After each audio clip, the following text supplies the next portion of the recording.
갈 거냐. 네. 어제 혹시 그 100분 토론 이재명 대표 100분 토론 보셨습니까? 다 전 뭐 일정이 있어가지고 다는 못 보고 중간 조금 보다가 뭐 뒤에 이제 기사들 보고 네. 뭐 이랬어요. 그래서 뭐 장성철 소장도 나왔고 네. 뭐 저 박성태 실장 그러니까. 그리고 교수님은 성함을 제가 네, 저도 잘 누군지 몰라요. 잘 모르겠어요. 예. 법학 네. 전문대학교 네. 그냥 흥미롭게 봤습니다. 굉장히 네. 흥미롭게 어느 봤어요. 대목이 가장 흥미로우셨어요? 중도 보수다. 중도 보수다. 예, 이게 가장 저는 가장 흥미로웠고 이게 이제 분석을 좀 이제 제 의견과 분석을 말씀드리면은 네. 정무적으로는 이게 굉장히 영리한 그러니까 영리한 아주 뭐 그런 선택이었다 이런 생각이 드는 게 네. 이게 민주당의 딜레마가 뭐가 있었냐면은 왼쪽으로 가면은 오른쪽에서 난리가 나고 오른쪽에서 좀 가면은 왼쪽에서 난리가 나고 네. 뭐 이런 상황이잖아요. 근데 지금 사실은 이제 과거에는 왼쪽에 좀 더 이제 스스로의 명칭도 진보 정당이라고 했던 정당들이 이제 민주노동당을 포함해서 한 20여 년간 이어졌잖아요. 근데 그 진보 정당이 사실상 이제 무너졌다. 네. 이제 뭐 한국의 어떤 정치의 이념의 스펙트럼의 다양성을 위해서는 어쨌든 좀 저는 버텨주는 것도 나쁘지 않았다고 했는데 그래서 이 오른쪽으로 가더라도 사실은 이 표들이 그 좀 강성 진보 이쪽이 딱히 그렇다고 국힘을 찍을 수는 없잖아요. 내란을. 그러니까 가더라도 별 큰 문제가 없겠구나라는 정무적 판단 하나. 네. 그리고 또 하나는 이제 왜 오락가락하냐라고 하니까 원래 우리는 실용주의다. 실용주의였다. 네. 김대중도 이를테면은 뭐 외환위기 극복을 위해서 한다든지 그리고 이제 뭐 성장을 위해서 이를테면은 IT 기업들 육성한다든지 노무현 한미 FTA 한 거 아니냐. 원래 민주당의 그거는 실용주의였다라는 네. 거를 좀 더 강조하고 싶었던 거죠. 그러니까 예. 그 부분은 그러니까 오락가락이 아니라 원래 중도 실용주의였다. 뭐 요거까지인데 이제 중도 실용주의가 아니라 중도 보수라고라는 보수까지 쓴 거는 야 니네 너무 멀리 갔잖아 국회. 너희는 보수 정당도 아니야. 니는 극우야. 네. 우리가 다 여기 차지해줄게. 우리가 합리적인 사람들 다 우리가 포용할 수 있어. 요런 얘기였거든요. 네. 이거에 대해서 찬반도 있고 당내에서도 당 대표 혼자 어떻게 이걸 결정할 수 있느냐 막 논란도 있지만은 이거를 화두로 던졌다라는 거. 일단은 이게 이슈가 되고.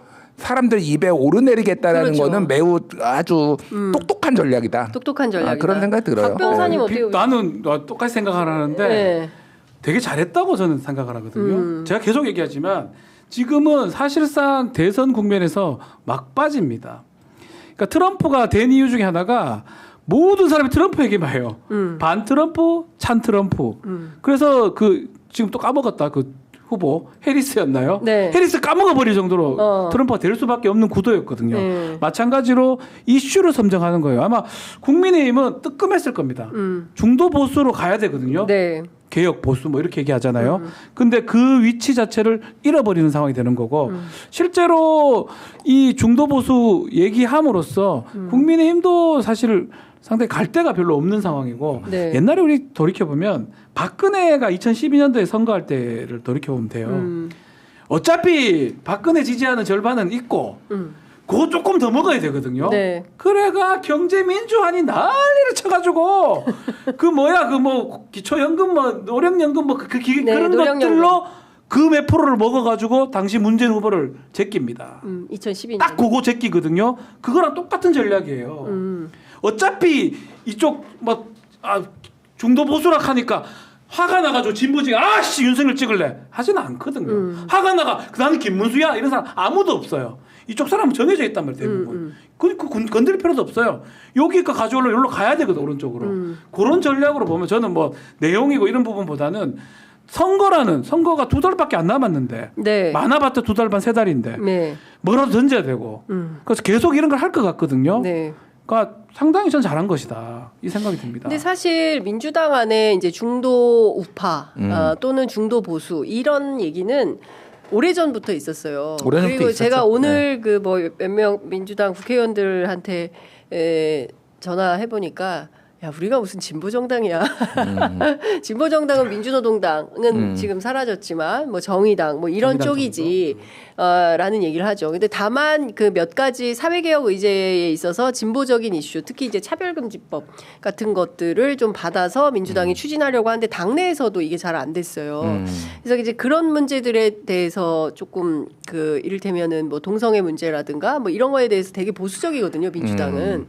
그래서 뭐 기독교 보수 때문에 뭐 못한다 뭐 그런 비판도 있고 늘 그러는데 사실 김대중 정부 때부터 중산층과 서민의 정당 얘기하고 우리는 중도 우파다 이런 얘기를 했습니다. 얘기했어요. 예, 그리고 저는 까먹고 있었는데 커뮤니티 사이트에서 제가 2018년도에 이해찬 대표 인터뷰를 한 적이 있었는데 이해찬 대표가 우리 정당은 민주당은 중도 보수 정당이에요. 이제 이런 말을 한 걸 누가 찾아서 올려다 주셨는데 진짜 그때도 그런 얘기를 했어요. 그러니까 지금 대한민국이 정상화되려면 이게 촛불혁명 때도 나왔던 얘기입니다. 제일 오른쪽에 민주당이 있고 민주당을 오른쪽으로 해서 왼쪽으로 점점 가는 그런 전략이 필요한 거다. 그리고 국민의힘은 사실 역사 앞에 떳떳하지 못하잖아요. 예? 일제 강점기에 대해서 여전히 친일 발언하는 사람들이 있지 않습니까? 그다음에 군사 독재에 협력했던 후예들이고 5.18또 5.18 망언 계속 나오지 않습니까? 그 당에서. 그러니까 이 사람들을 보수 정당이라고 하긴 좀 어렵다. 급기야 지난해 그 8.15 광복절 때 뉴라이트 김영석 관장 임명하는 걸 보면 진짜 끝판왕이다. 역사적인 그래서 이런 시점. 사람들을 보수라고 인정하기 좀 어렵다라는 거죠. 그러면 민주당이 제일 오른쪽. 잘 가져갔다는 거예요. 저는 그 중. 그래, 너희는 극우다. 너희는 보수다 아니다. 너는 극우다. 이 얘기를 하는 거랑 똑같은 거예요. 네. 또 잘한 거죠. 뭐 이건 뭐. 근데 난 좀 안에서만 비판하는 사람 있잖아요. 당내에서. 근데 당내에선 이런 게 있어요. 그러면은 그동안 던진 우리 그 진보 의제는 어떻게 되는 거야? 이를테면 기본사회, 기본소득 이거 되게 진보적인 이슈거든요. 예, 그런데 기본소득당이 따로 있잖아요. 그러니까. 그리고 기본소득당 용해인 대표 있잖아요. 예. 그러니까 어떻게 할 거냐? 그러니까 뭐 그거는 결국은 극복을 해야 돼요. 사실 이제 작년 9월달에 기본 사회를 8월이었나 9월이었나 헷갈리는데 어쨌든 그 정도 얘기해서 반년밖에 안 됐거든요. 이게 그러니까 사람들의 인식에는 어쨌든 오락가락한다라는 인식이 없는 건 아니에요. 그 부분은. 그러면 이제 어떻게 이거를 극복해낼 것이냐는 숙제로 던져진 건데 어찌됐든 제가 뭐 두 분도 말씀하셨지만은. 이거를 가지고 논쟁을 벌이잖아요. 이거 자체가 성공한 거예요. 예, 그렇죠. 이거 그러면은 그런 거잖아요. 그러면은 이재명 대표가 이제 대선에 나오게 뭐 확실시 되고 가정을 하면은 다 저쪽 이제 국민의힘에서 후보가 뭐를 가지고 나올 것이냐. 이쪽에서는 우리는 중도 보수론, 중도 실용주의를 얘기를 하는데 네. 그러면 보수가 아니다. 이게 이렇게 되면은요. 코끼리를 생각하지 마가 되는 거예요. 코끼리 얘기를 계속 하게 되니까 이게 이재명 대표를 이제 강화하니까 전혀 다른 거를 가져와야 되는데 한쪽에서는 내란에 이제 발목이 묶여 있고 이런 딜레마들이 이제 생기게 되는 거죠. 그러니까.